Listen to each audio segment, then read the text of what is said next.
Bien. Perfecto. Buenas tardes con todos los que nos acompañan a esta hora.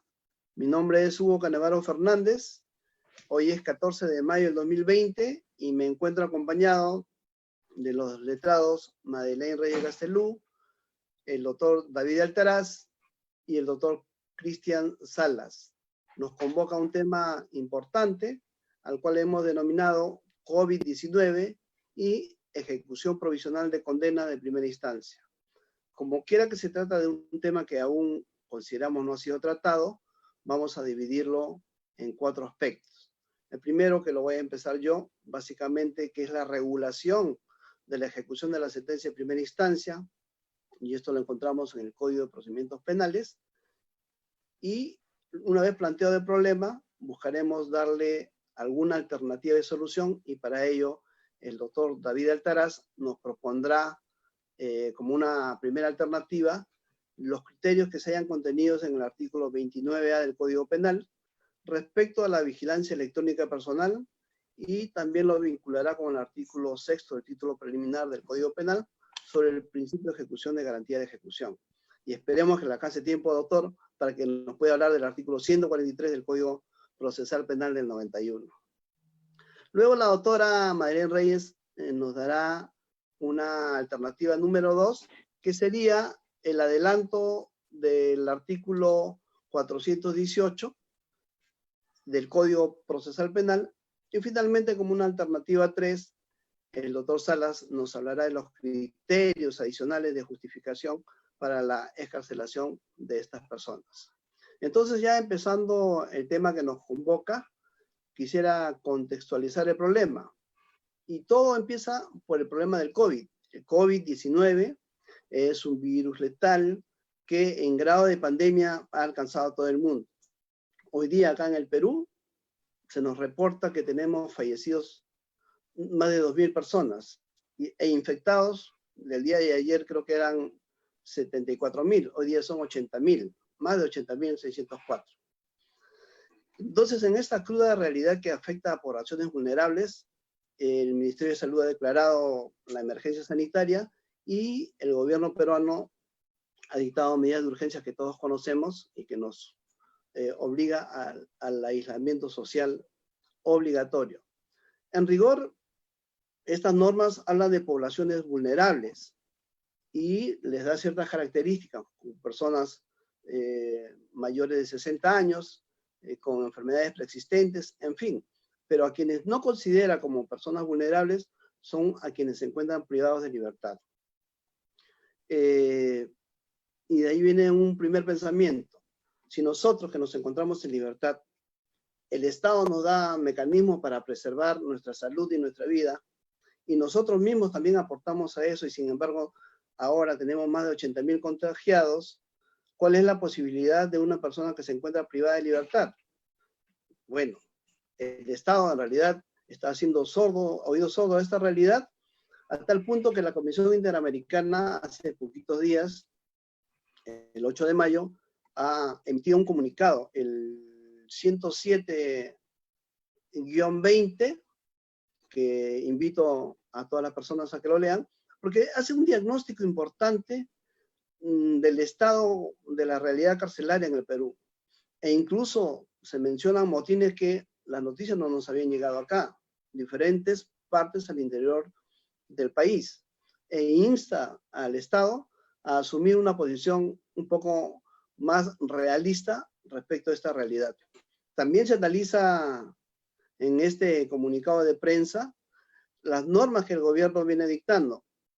Por ejemplo, el decreto legislativo 1459 sobre la conversión automática de las personas condenadas por omisión a la asistencia familiar, y el decreto supremo 04-2020 sobre los indultos, pero que en rigor ambas normas hacen un porcentaje muy diminuto frente a la población carcelaria, y por supuesto no logra resolver el problema.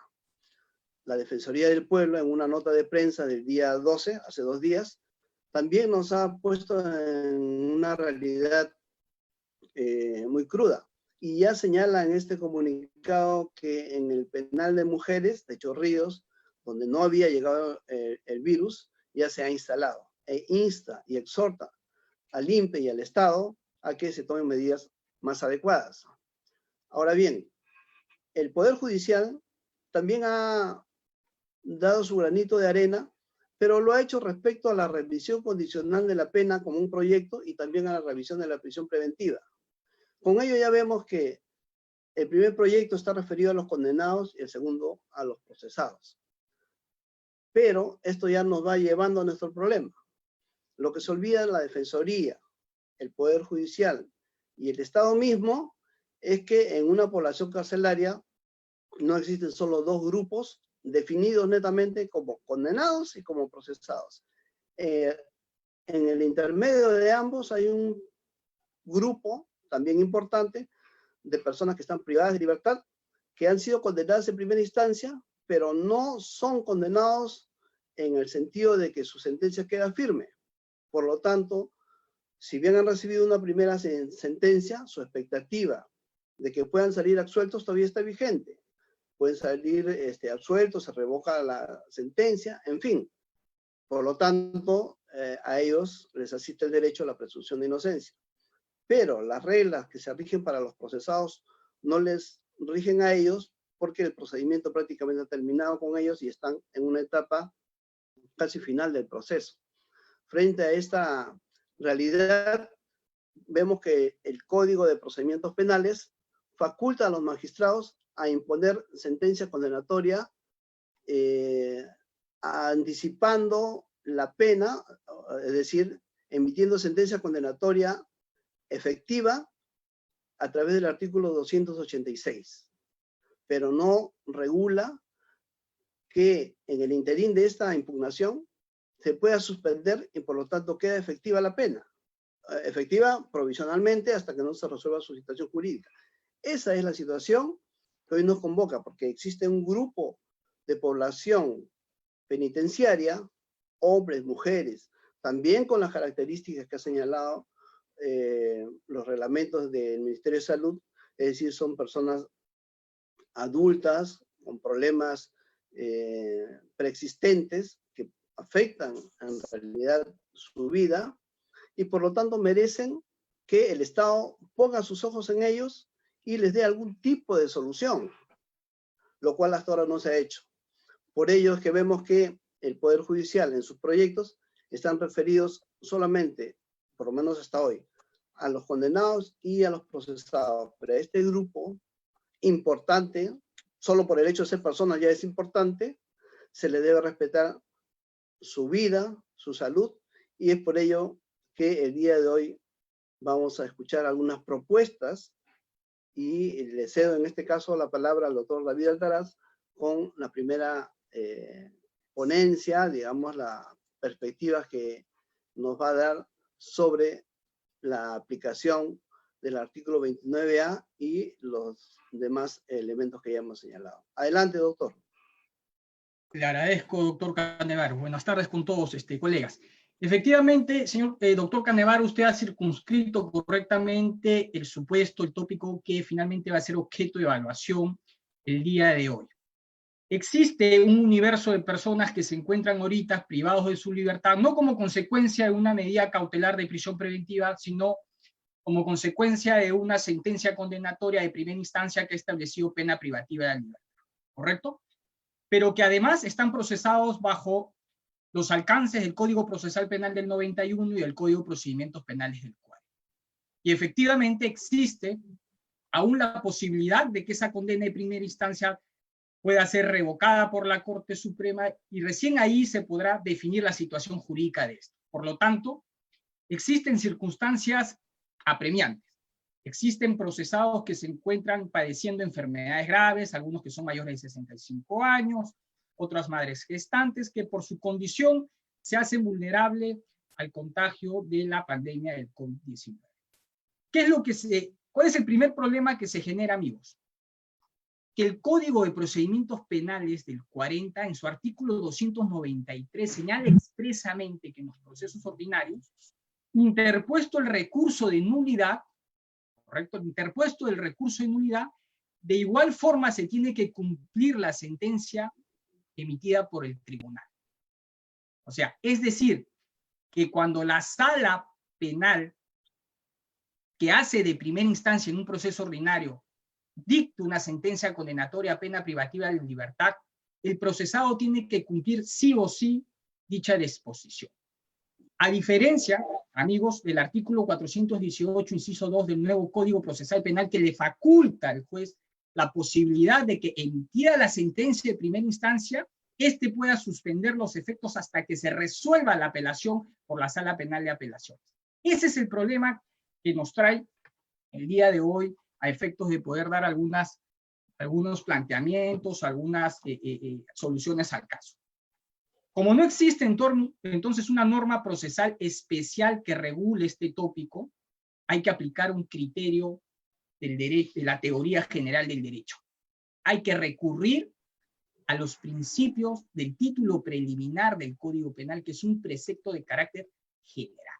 Y yo encuentro, amigos, en el artículo 6 del título preliminar del Código Penal, el principio de garantía de ejecución, que le voy a dar lectura. Dice: no puede ejecutarse pena alguna en otra forma que la prescrita por la ley y reglamentos que la desarrollen. Este es el primer párrafo. ¿Qué quiere decir? Que solo la ley es el que establece las modalidades de pena. Y el artículo 28 del Código Penal señala 4 modalidades de pena: pena privativa de la libertad, pena restrictiva de la libertad, pena limitativa de derechos y pena de multa. Pero además señala este artículo que la ejecución de la pena debe obedecer a lo que señala el reglamento. Y cuando uno recurre al Código de Ejecución Penal, en su título preliminar señala, en el artículo 3, que la ejecución penal y las medidas privativas de la libertad de los procesados están exentas de, primero, tortura, trato inhumano, humillante, y de cualquier otro procedimiento que atente contra la dignidad del interno. Es decir, que la ejecución de las penas deben obedecer siempre al respeto del principio o la garantía fundamental de toda persona, su dignidad. Creo yo que es importante, amigos, que este artículo 6 deba ser interpretado a la luz de los pronunciamientos que ha tenido la Corte Interamericana de Derechos Humanos, porque la CIP ha podido establecer cuáles son las condiciones básicas o mínimas que se le debe asegurar por parte del Estado al interno a efectos de justamente responder a ese principio de la dignidad humana. Por ejemplo, en la sentencia caso penal Miguel Castro Castro versus Perú, sentencia del 25 de noviembre de 2006, ¿qué es lo que dice la CIP? La CIP dice que todo interno privado de su libertad se le debe asegurar la atención médica, debe ser proporcionada regularmente, brindando el tratamiento adecuado que sea necesario. Pero además de ello, dice la CIP, como condiciones básicas, en la sentencia del caso López Álvarez y el caso del penal Miguel Castro Castro, señala que los servicios sanitarios deben contar con condiciones de higiene y privacidad. Es decir, el Estado está en la obligación de tener que asegurarle al interno privado de su libertad estas condiciones mínimas que ha establecido la Corte Interamericana de Derechos Humanos. Pero ¿qué pasa si el Estado no cumple con dicho propósito, no cumple con su obligación? Recurro al mismo artículo 6 del título preliminar del Código Penal, que nos responde de la siguiente forma, y esto es interesantísimo porque yo considero que es el insumo jurídico central que nos permite pues abrir la puerta e ingresar a la siguiente reflexión. Dice: en todo caso, quiere decir, si no se cumplen estas condiciones básicas, la ejecución de la pena será intervenida judicialmente. En otras palabras, lo que nos está diciendo el artículo 6 es que el Estado tiene la posición de garante. El Estado tiene la obligación, pese a haber culminado el proceso penal, tiene la obligación que en la etapa de ejecución de pena tenga que responder y tenga que proteger o salvaguardar las condiciones mínimas que tienen que ver con la dignidad de la persona, y en el caso concreto, responder y salvaguardar la salud y la vida de los internos. Entonces, este artículo es importantísimo porque en función de este artículo vienen mis dos propuestas. Propuesta número 1. El artículo 29A, amigos, del Código Penal, que recién tuvo vigencia en enero del año 2010 a partir de la ley 29449, crea una nueva modalidad de pena privativa de la libertad y la denomina pena de vigilancia electrónica personal. Esta pena que se diferencia de la pena privativa de la libertad por su duración, porque tenemos penas de 2 días a 35 años de cadena perpetua, se diferencia de esta en su forma de cumplimiento. Es decir, el interno, el procesado, puede cumplir su pena, pero estando dentro de su domicilio y bajo este dispositivo electrónico.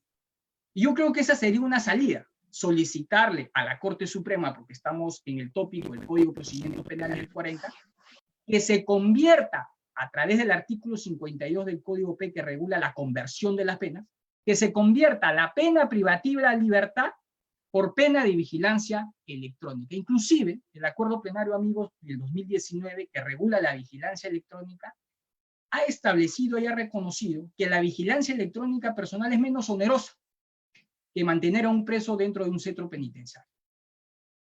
Esa es mi primera propuesta. Mi segunda propuesta. La presunción de inocencia tiene 4 manifestaciones, pero una de sus manifestaciones, amigos, es la manifestación de la presunción de inocencia como regla de tratamiento del imputado. ¿Y qué significa eso? Significa que aquella persona, aquel ciudadano que le ha recaído una sentencia condenatoria de primera instancia que dispone pena privativa de la libertad, ¿correcto? La única forma de poder desvirtuar su presunción de inocencia es que exista una sentencia condenatoria firme. Y así lo ha establecido, ese es el estadio procesal, así lo ha establecido el Tribunal Constitucional en la sentencia de Llamoja y Lares. E inclusive el artículo 2 del título preliminar del Código Procesal Penal también lo reconoce de esa forma. Por lo tanto, si al condenado de primera instancia se le debe de respetar la presunción de inocencia y por lo tanto tiene la condición de procesado, yo me pregunto, ¿acaso no es posible jurídicamente a un procesado disponerle una medida cautelar? Yo creo que sí. Es por eso que en mi segunda propuesta se podría sustituir la pena privativa de la libertad efectiva por una comparecencia restringida prevista en el artículo 143 del Código Procesal Penal en su modalidad de detención domiciliaria.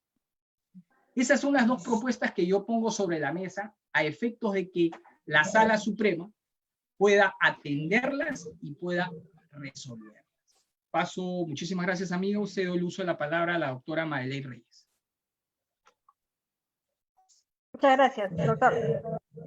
Efectivamente, tenemos una grave crisis respecto a este sector que ha quedado un poco olvidado por parte del Consejo Ejecutivo, del Poder Judicial, porque se han regulado diversos medios o diversas formas para poder despoblar los penales, pero aquellos que tienen pendiente de resolver su recurso de nulidad con el Código de Procedimientos Penales continúan aún a la espera de una solución.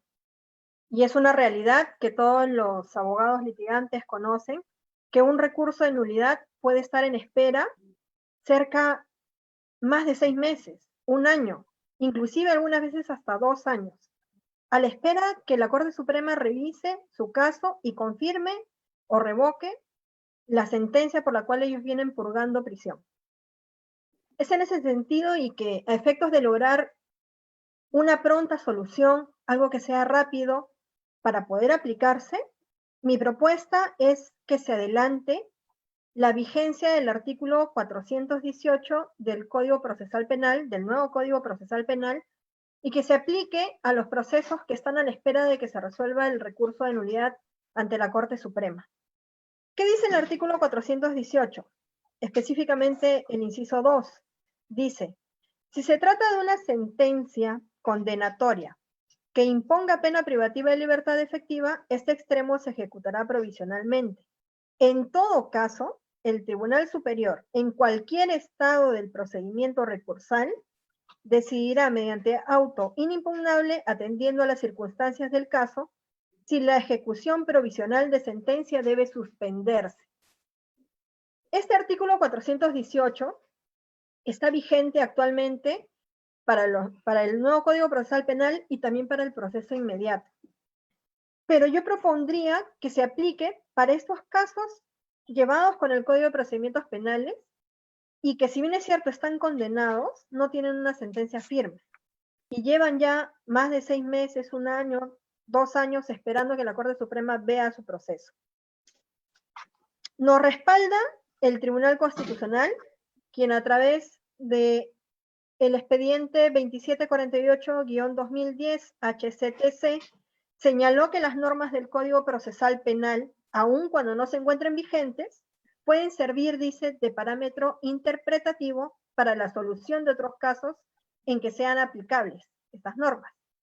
También tenemos el Acuerdo Plenario 10 del 2009, a través del cual, si bien es cierto, se habló de la ejecución de la pena de inhabilitación durante el recurso impugnatorio, también es una muestra de que se puede adelantar la aplicación de este artículo 418 para poder suspender la aplicación de una sanción penal.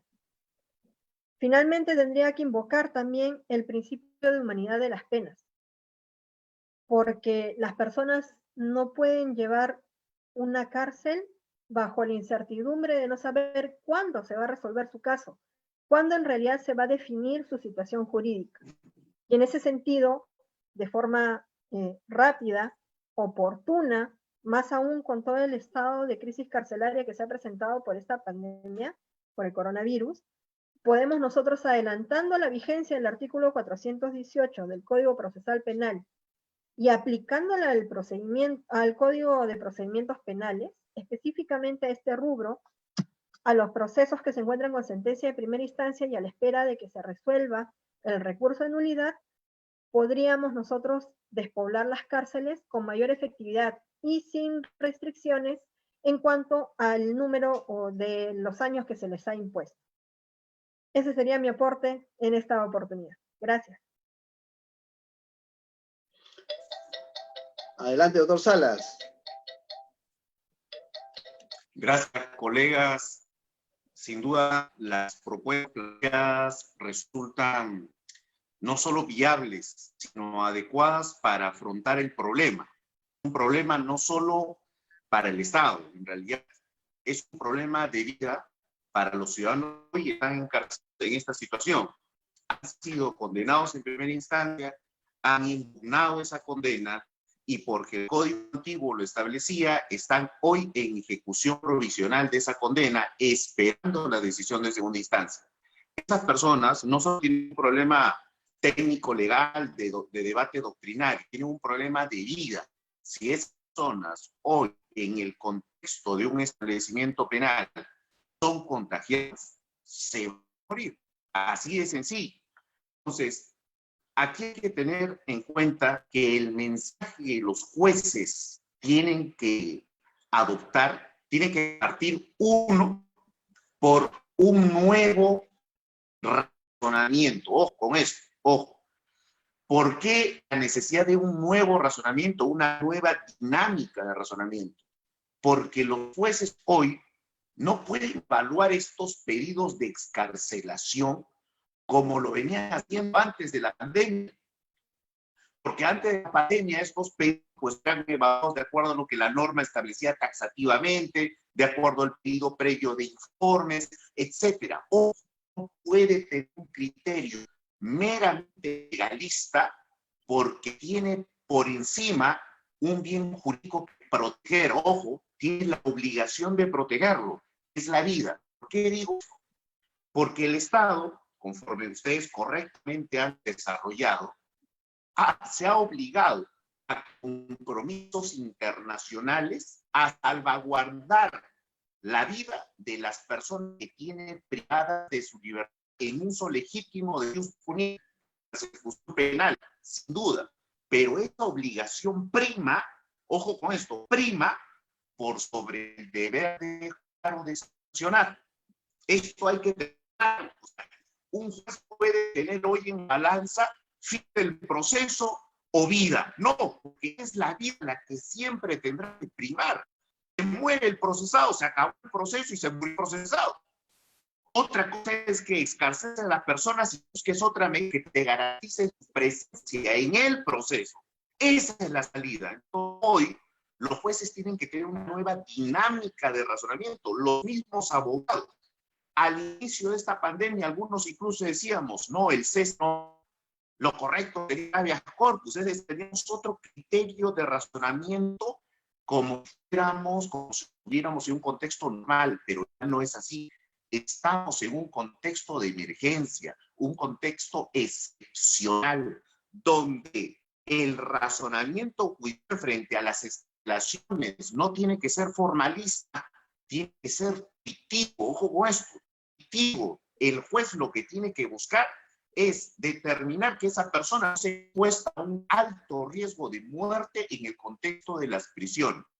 Entonces, hoy, un juez, ¿qué cosa no puede solicitar, no puede cuestionar a pedidos de excarcelación en estos casos? Acreditación de la pandemia, acreditación de los riesgos, acreditación de la situación del penal. Y ojo, lo digo porque hoy hay jueces que exigen eso. El juez dice, no, el penal sí brinda las garantías. El penal cuenta con los protocolos de prevención. Eso es un absurdo. Un juez que utiliza esos criterios para denegar excarcelaciones está resolviendo de espaldas a la realidad. No está en el mundo real en el que desde el 2018, el propio INPE de manera oficial se declaró en emergencia a nivel nacional desde el 2018. Ese juez que dice, no, el INPE es el encargado, yo no. Ese juez que abdica a ese rol tuitivo, ese juez está resolviendo, creyendo que el Estado funciona a la perfección en todas sus vertientes, en todos sus ámbitos. Es un juez que resuelve de espaldas a la realidad y que va a tener encima muertes. Y ojo, el juez integra el aparato estatal, la obligación del Estado de justamente velar por la vida de los internos. No es solo exclusivamente el INPE, es también todos los operadores que en sus manos tienen ese poder de retirar a estas personas de ese contexto de riesgo. Entonces, primer criterio que un juez tiene que tener en cuenta, analizar, razonar, evaluar estos casos con un criterio excepcional, no con el criterio clásico con el que se venía analizando anteriormente. Segundo punto, la población vulnerable. Muchos habeas corpus, muchas cesaciones han sido denegadas porque se ha dicho, el procesado no encaja dentro del supuesto de persona adulta, que es de 60 años, adulto mayor. El procesado no encaja porque su enfermedad es muy leve y no está dentro de las enfermedades determinadas por el MINSA. Ese criterio es un criterio de análisis restrictivo a las excarcelaciones. Hoy, toda persona privada de su libertad que está en un establecimiento penitenciario, sea de 20 años, 40, 60 años, enfermo, sano, es población vulnerable. No porque lo diga un abogado. Esto ya está planteado así por la OMS, está planteado por la Corte Interamericana de Derechos Humanos. Hay un dato importante, hay una resolución que quiero citar acá, incluso en este punto, donde se establece lo siguiente. El caso Peñaranda Castañeda, es un caso de variación de medida de prisión domiciliaria. Dice lo siguiente. La Corte Interamericana de Derechos Humanos, por una en la construye el deber de la salud con la garantía de otros medios, de otros hechos. Esa obligación que la asumió el Estado peruano. En el caso Rosa Alvarado, un cese de oficio. La presente herencia sanitaria que faculta a adoptar medidas urgentes para salvaguardar la salud y la vida del investigado.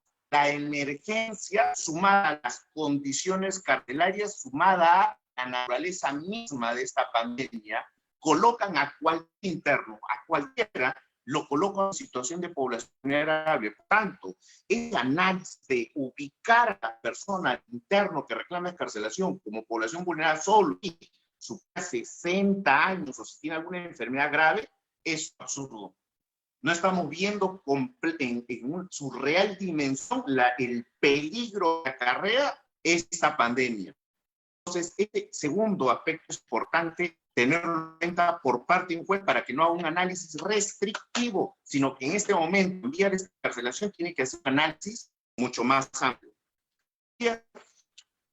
en una conferencia que dictó el doctor César San Martín, juez supremo, él citó dos resoluciones bastante interesantes. La sentencia 233-2020 de abril, esta fue emitida por la Cámara Nacional de Casación de Argentina, que dice lo siguiente: las personas que integran grupos de riesgo deben ser resguardadas adecuadamente en su derecho a la salud. El Estado está obligado a garantizar la salud del individuo. ¿A quiénes hacía referencia?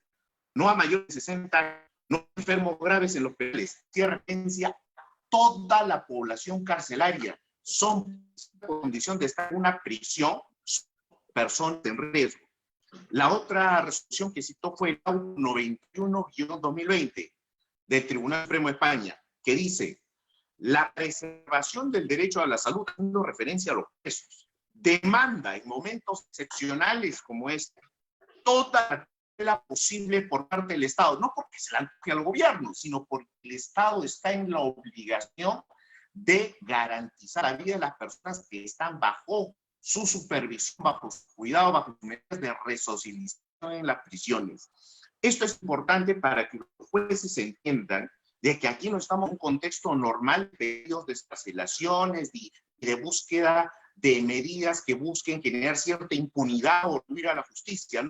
La gente está pidiendo ser encarcelada por el riesgo a perder la vida, y el Estado del otro lado está obligado justamente a través de diversas acciones y medidas a salvaguardar ello.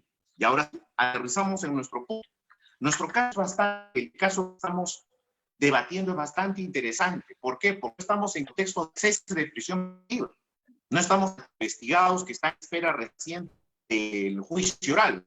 Estamos en casos de personas que ya han sido sentenciadas en primera instancia, que han sido condenadas en primera instancia, que están cumpliendo ya esa pena provisionalmente en un penal internas, privadas de su libertad, y están en esta de la instancia que anuncia su sentencia o que la revoca, pero aún la presunción de inocencia no se ha perdido definitivamente.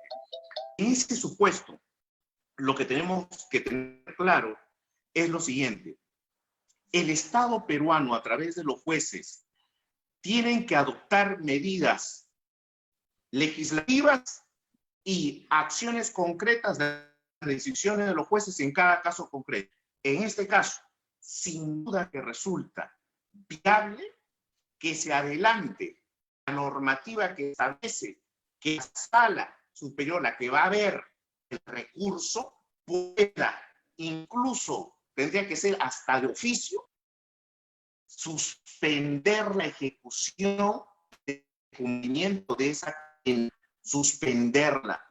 Y, sin duda, para no generar un vacío, tendría que dictar las medidas que garanticen la permanencia de esta persona y que finalmente en el puesto en el que se pueda ejecutar la condena. Pero esas medidas urgentes tendrían que haberse dado desde hace mucho.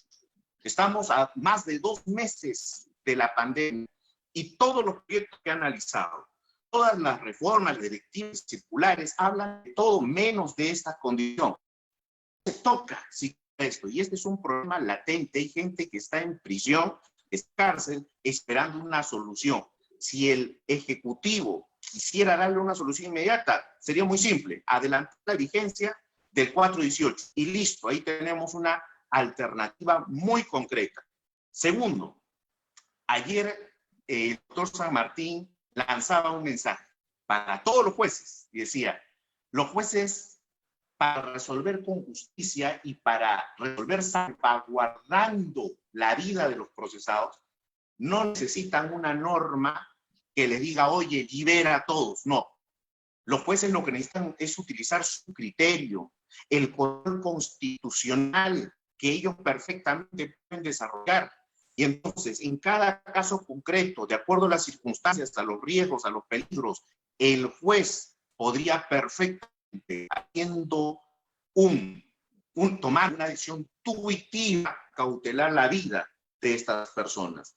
Lamentablemente hoy, todavía hoy, nos encontramos de ciertos magistrados que tienen decisiones denegando excarcelaciones, aceptando prolongaciones de prisión preventiva, rechazando cese, bajo argumentos jalados de los cabellos, hablando vulgarmente, argumentos en donde, utilizando meros formalismos, se plantea que es el INPE quien debe de garantizar el cuidado del ciudadano, cuando eso en la realidad es prácticamente imposible. Hoy el INPE no está en la capacidad de evitar la expansión de la pandemia, no porque lo diga yo.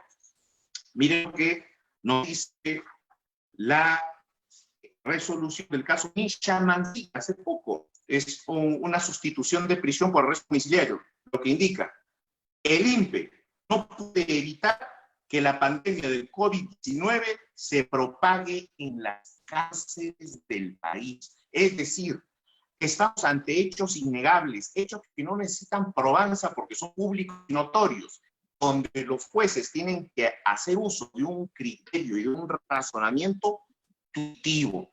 De nada vale mantener a esa gente presa, sabiendo el alto riesgo para sus vidas que hay, si al final se van a morir ellos y se cae el proceso. O sea, finalmente lo que buscaría un juez, que es cuidar el fin del proceso, la sentencia final del proceso, tampoco porque finalmente por esta irresponsabilidad, criterios sesgados, se tendría como saldo una alta cantidad de muertes de personas, reitero, en el caso que está viendo, aún donde su presunción de inocencia no es destruida de todo, aún donde se está a espera que en revisión de que un resaque el superior pueda anular la condena o pueda revocar. Estos criterios, estos fundamentos que estamos empleando, perfectamente pueden ser adoptados por los magistrados en las decisiones que tengan que dar al respecto.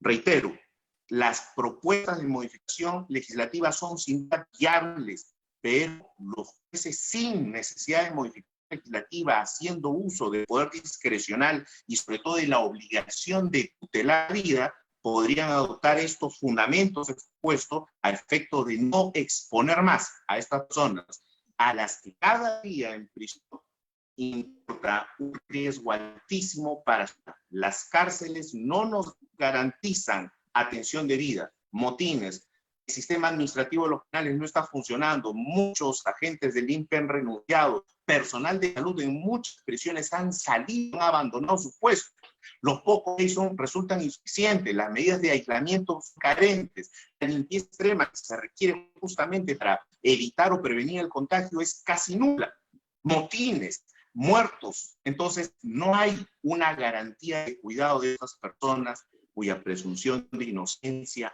no se ha vencido totalmente. Ese es el aporte, el conjunto de criterios que considero un juez debiera utilizar para resolver correctamente este vacío en el que nos encontramos, pero que urge de una intervención, de un pronunciamiento de los jueces lo más pronto posible. No podemos dilatar más esto porque la vida de estas personas en riesgo y la obligación estatal futuro se va a determinar también.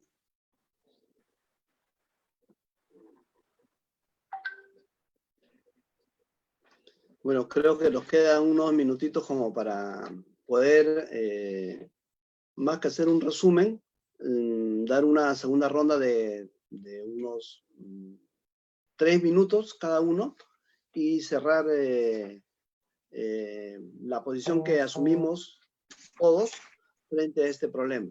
Y quisiera empezar señalando lo siguiente. Efectivamente, el problema nace porque aparece una pandemia. Y frente a esa pandemia, el Estado tiene que otorgar alguna herramienta a quien se encuentra privado de libertad. Y hemos escogido este grupo de población vulnerable porque si bien tienen una primera sentencia, esa sentencia no es definitiva. Y por lo tanto, como cualquier persona, goza de presunción de inocencia. Y si goza de presunción de inocencia, pues las herramientas están al alcance de los magistrados. Cuando se señala de que proponemos, incluso hemos hecho ya un proyecto y lo hemos remitido al Ministerio de Justicia, cuando proponemos que se adelante la aplicación del artículo 418 del Código Procesal Penal, lo hacemos para que pueda ser aplicado tanto a los procesos sumarios como a los procesos ordinarios, regulados por el Código de Procedimientos Penales, que dicho sea de paso un código tan antiguo, han tenido tantas modificaciones porque se nota que el espíritu de aquella norma era una norma inquisitiva. Y tenemos el Código Procesal que ya está vigente en casi todo el país, y acá en Lima incluso está vigente para algunos delitos. Entonces, ¿cómo no aplicarlo? También adelantar su vigencia, que en realidad va a ser, porque tampoco no es que sea una salida inmediata, porque queda a criterio de los magistrados aplicarla o no. Por lo tanto, es una propuesta viable que solo busca garantizar la dignidad de las personas, la salud y la vida. Y a eso creo que todos los letrados, todos los abogados estamos abocados. Ese es el principio que nos guía a todos nosotros.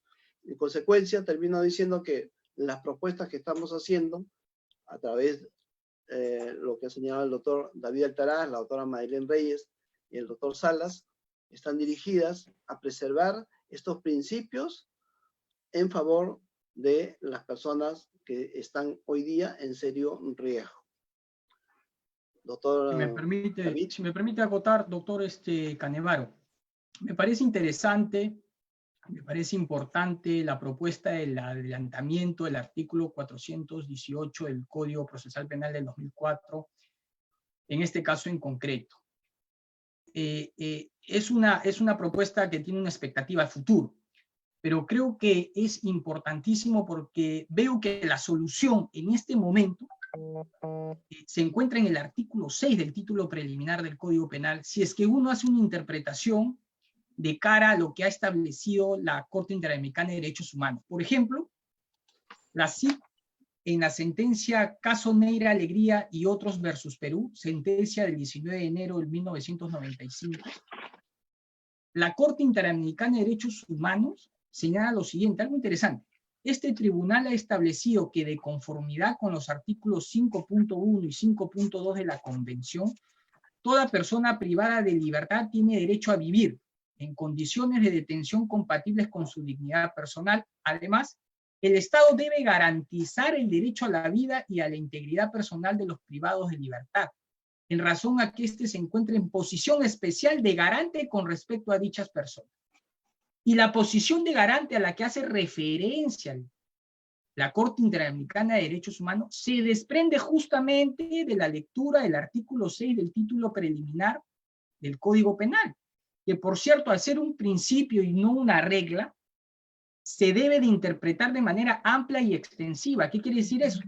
Que el Estado tiene su deber de cumplir los estándares, considerados estándares mínimos o básicos que todo privado de su libertad debe tener, ¿correcto? De manera amplia, me refiero, no solo y únicamente cuando estamos frente a una sentencia firme, sino también a una sentencia que ha sido declarada en primera instancia, pero que está todavía por resolverse en instancia superior. Creo que en este momento, siendo honesto, la solución está en el artículo 6, porque si finalmente, ojo, finalmente, ¿cuál es la naturaleza jurídica de una sentencia de primera instancia que dispone la privación de la libertad? Amigos, tiene una función cautelar, y esa función cautelar se puede asegurar con la sustitución de esta pena con una comparecencia, sea en su modalidad de detención domiciliaria, porque una comparecencia restringida bajo el artículo 143 del Código Procesal Penal del 91, a través de una detención domiciliaria, le permite al juez, ¿correcto?, sustituir la pena privativa de libertad e inclusive disponer reglas de conducta, como por ejemplo el pago de una caución, por ejemplo la imposibilidad de poder el imputado de comunicarse con otros coprocesados, la posibilidad del imputado de poder comunicarse con la víctima, inclusive hasta impedimento de salida. Resumo, si es que todas esas posibilidades tiene el juez para sustituir la pena privativa de libertad con la detención domiciliaria, ¿acaso no estaría asegurando la futura sentencia que se vaya a dictar por la Corte Suprema, sea esta confirmando la condena de primera instancia o quizás revocándola? Yo creo que sí. Por lo tanto, el artículo 6 del título preliminar del Código Penal, por lo menos por ahora, creo que debe ser atendido por la Corte Suprema ante las solicitudes que los abogados vayan a hacer, porque no puede pasar por alto un principio o un precepto general del Código Penal. Esa es mi acotación. ¿Algún comentario adicional? Sí. Muy breve, en realidad, concuerdo, es cierto. La propuesta del adelanto del 418 es para viabilizar una aplicación inmediata que vincule a los magistrados.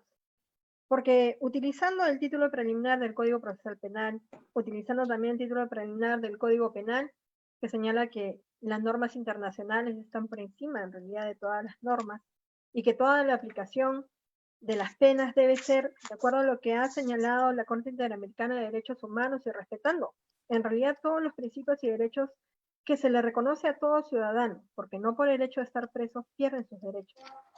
En ese sentido, lo que se busca es una respuesta inmediata. Muchas veces las personas, cuando comentan respecto a la realidad carcelaria, tienen cierto desdén por las personas que están presas, privadas de su libertad, pero se olvidan de que son ciudadanos, como cualquiera, que lo único que tienen restringido es su derecho a la locomoción, a poder movilizarse, a su libertad, pero tienen derecho a la vida, a la salud, a su dignidad. Apelando a ello, es que nosotros lo que solicitamos es una respuesta inmediata. La crisis penitenciaria es real.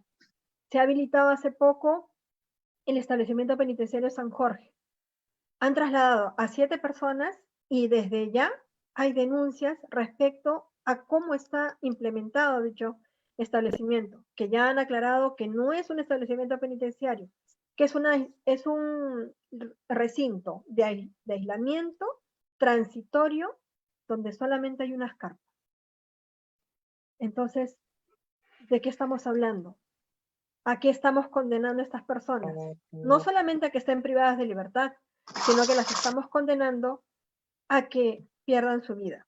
Es en ese sentido que invoco a la Corte Suprema a realizar o a tomar cualquiera de las alternativas que hoy día estamos proponiendo y lograr una medida que sea efectiva y que permita, no la impunidad, como muchos hablan, sino que permitan que una persona pueda esperar que se defina su situación jurídica de una manera en que pueda cautelar su vida y que no la ponga en peligro. Eso sería todo. Bien, cierro mi intervención. Nos están haciendo una pregunta interesante. Nos dicen, de acuerdo al 418, ¿qué debemos de tener por circunstancias del caso, ¿no? ¿Y qué debiera acreditar la defensa? Justamente lograr que el Tribunal Superior suspenda la ejecución de la condena en venganza. Claro, cuando hablamos del caso, estamos justamente, ¿qué mejor ejemplo que el que estamos viviendo?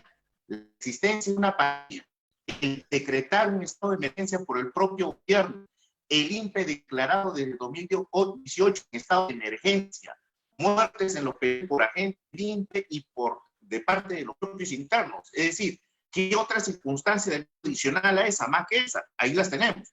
¿Qué debiera acreditar la defensa? Yo diría más, sobre todo, ¿qué debiera argumentar? Porque los hechos están ahí, son notorios y públicos. Lo que sí se tendría que plantear, por ejemplo, por parte de la defensa, es la conducta que tuvo el procesado durante el proceso. Imagínense el siguiente supuesto. El procesado participó en toda la investigación, fue a todas las audiencias de juicio cuando le tocaba ir, e incluso va a la lectura de la sentencia. Dígame si ese no es un dato que un juez tendría que valorar para justamente considerar que ese sujeto no genera riesgo. Es una persona que se acogió a la acción de la justicia, que estuvo presente en las acciones y que está justamente privado de su libertad porque voluntariamente, sin una medida se presentó a la lectura de sentencia. Datos como estos, argumentaciones como estas, son los que los jueces tendrían que valorar a efectos de justamente brindar este auxilio de vida que esta gente, que las personas están gritando, están reclamando y que esperemos el Estado a futuro no tenga que pagar caro. Espero que estas ideas de mi parte hayan sido, hayan contribuido a este debate tan interesante. Colegas, sin duda, que tienen con esta versión un panorama anual aparte del cese de las prisiones preventivas, aparte de las conmutaciones y gracias presidenciales, ahora se presenta el contexto que también es una emergencia latente y donde esperamos acciones inmediatas de los jueces ahora y también del Ejecutivo y Legislativo para dictar una normativa que permita garantizar la vida de estas personas. Muchas gracias. Mi agradecimiento al doctor David Altaraz, la doctora Madeleine Reyes, al doctor Cristian Salas, y espero que podamos tener otra ocasión de debatir algún punto que sea interesante y que ayude siempre a la Administración de Justicia. Muchas gracias y hasta pronto. Gracias, Muchas amigo. gracias. Hasta una nueva oportunidad. Gracias. Gracias. Hasta Un luego. gusto. Gusto.